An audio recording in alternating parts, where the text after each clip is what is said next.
Concedo a palavra ao nobre deputado Edinho Araújo. Senhor presidente, senhoras e senhores deputados, senhor presidente Esperidião, a mim, uma honra poder falar desta tribuna sob a presidência de Vossa Excelência, ilustre governador de Santa Catarina e um dos mais brilhantes deputados desta casa.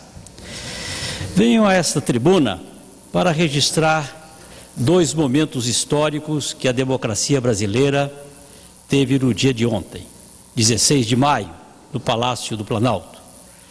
O primeiro foi a posse dos 7 integrantes da Comissão da Verdade e o segundo, a presença de 5 ocupantes da Presidência da República após o regime de exceção.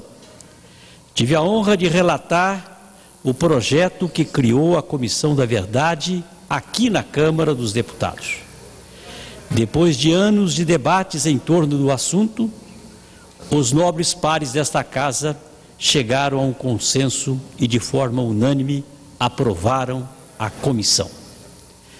É hora, ainda que alguns julguem tardiamente, de lançarmos luzes sobre a história política do Brasil nas últimas décadas do século passado.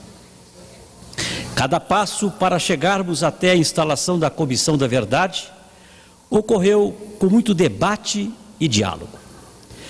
Passando pelo início da democratização com o sempre presidente Tancredo Neves, passando por José Sarney, Fernando Collor de Mello, Fernando Henrique Cardoso e Luiz Inácio Lula da Silva, chegando até esse momento sob a presidência de Dilma Rousseff, neste dia 16 de maio de 2012. Por isso, para dar provas concretas de que governar está acima de qualquer disputa partidária e que a Comissão da Verdade é resgate da história brasileira, ficaram lado a lado, no ato de ontem, os ex-presidentes José Sarney, Fernando Collor de Mello, Fernando Henrique Cardoso e Luiz Inácio Lula da Silva. Foi uma aula de democracia, onde foram lembrados por também terem participação direta na luta democrática Tancredo Neves e Itamar Franco. Senhor presidente, tenho certeza que a comissão trabalhará sem espírito de revanchismo, apurando as violações dos direitos humanos, abrindo portas para eventuais reparações judiciais, quando couberem.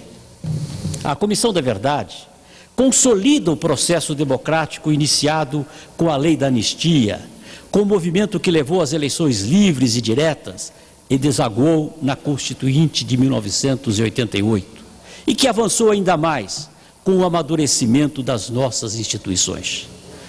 O renomado jurista José Carlos Dias foi o porta-voz da Comissão da Verdade no histórico ato de ontem. Disse que a instalação da comissão, abre aspas, significa passo relevante para a consolidação da sociedade democrática brasileira, virando página dolorosa de nossa história, quando as liberdades públicas foram suprimidas e os direitos humanos aviltados contra os que ousaram se opor aos que detinham o poder. Fecha aspas. A comissão, enfatizou o jurista, abre aspas, compromete-se a não procurar outro objetivo, senão desvendar os fatos revestidos de crueza e brutalidade, tal como se deram as mortes, as torturas, detenções ilegais, os desaparecimentos forçados de tantos seres, jovens na sua grande maioria, que viveram o sonho da contestação. Comprometemo-nos perante a história que o nosso trabalho terá a força do nunca mais, fecha aspas. Senhor presidente, senhoras e senhores deputados, é importante registrar o pronunciamento da presidente Dilma Rousseff, mostrando que o país está preparado para trazer à tona fatos obscuros e fazer com que famílias de desaparecidos possam finalmente enterrar com dignidade seus entes queridos. Disse a presidente, abre aspas, ao instalar a Comissão da Verdade, não nos move o revanchismo, o ódio ou o desejo de reescrever a história de uma forma diferente do que aconteceu, mas nos move a necessidade imperiosa de conhecê-la em sua plenitude, sem ocultamentos, sem camuflagens, sem vetos e sem proibições. Fecha aspas. Parabenizo ainda a presidente Dilma Rousseff por relembrar no ato de ontem o nosso senhor diretas Ulisses Guimarães, que, como afirmou a presidenta, que se vivesse ainda, certamente ocuparia um lugar de honra nessa solenidade. Abre aspas.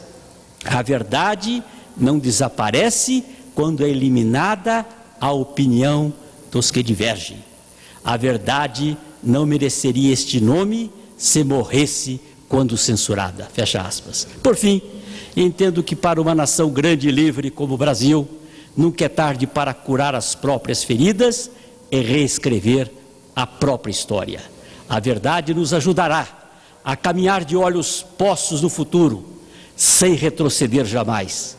A instalação da comissão é a celebração da transparência da verdade, de uma nação que vem trilhando o seu caminho na democracia, mas que ainda tem encontro marcado consigo mesma. Muito obrigado, senhor presidente, pela tolerância do tempo e agradeço mais uma vez esse ilustre governador do estado de Santa Catarina. Muito obrigado, senhor Djalmin. Longe de ser tolerância, foi uma honra, tanto para mim quanto para o deputado Décio Lima, que está aqui me orientando sobre como agir a presidência da Casa.